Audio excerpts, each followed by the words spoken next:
So the cost of living is genuinely hurting ordinary families. American cities, many of them more violent than they've ever been in some cases, or in the case of New York, back to where they were pre-Giuliani, who did an amazing job all those years ago, and a border. I mean, we've got our problems on this side of the pond with the English Channel and the boats crossing, but I mean, the millions of undocumented, mostly young males crossing the southern border. Are these all the ingredients that see Donald Trump beat Biden on November the 5th this year? Yeah, I think that's a big issue along with the economy. People can't they've always seen a lax border enforcement, and they've been angry about a porous border, but they've never seen complete destruction of the border, 10 million. And they know that it was no accident. They feel that the left, as encapsulated by this administration, wanted people to come in. Either they wanted new constituents for their political agendas, or they wanted the census to count them, to refigure congressional districts, or they just wanted a lot of people who would need holistic, housing, medical, food, legal, educational subsidies, and therefore grow government, higher taxes, the whole big government project. But whatever the catalyst or the desire was of this, nobody supports it, and they're very angry about him, and he knows that. So now suddenly he's talking about border security, but this was intentional. It wasn't due to laxity. Wow. Well, my one worry for Trump winning is that all the talk of the mass mail-out ballots that happened in 2020, and we've certainly in this country over the last 20 years seen what early mail voting does, and it's open to intimidation, it's open to fraud, of that there's no question. The French get it right, you've got to turn up on the day. But has there been enough reform of the electoral registers, of the way in which elections are conducted state by state?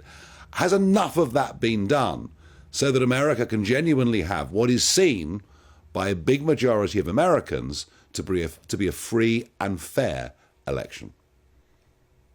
Not really, not at all, really. What the conservatives are trying to do is they don't have the resources. They've been outspent 4-1 the last election.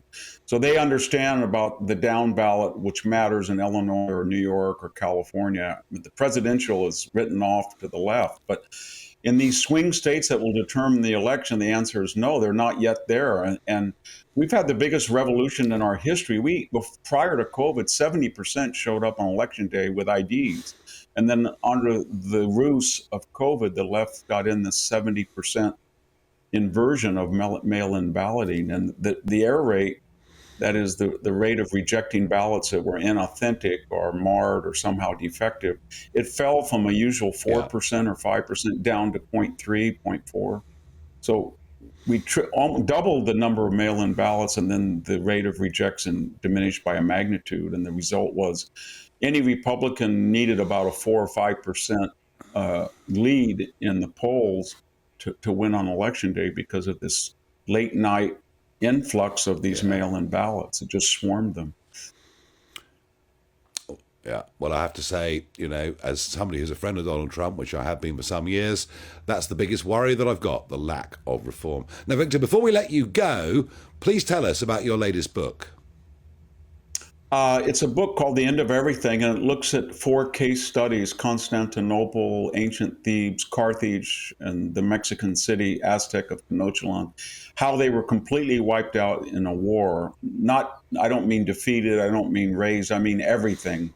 Wiped the people, the language, the culture, the civilization, and how that happened, and were there recurrent themes that we should be aware of. And then I have a long epilogue about certain societies, cultures, or civilizations that are unknowingly or naively think it couldn't happen to them, but people like the Armenians or the Kurds or the Israelis or even the Greeks that have these radical neighbors that have the wherewithal to destroy them and have in the past to other people, we've got to be very careful about, especially Iran and its attitude and capability vis-a-vis Israel.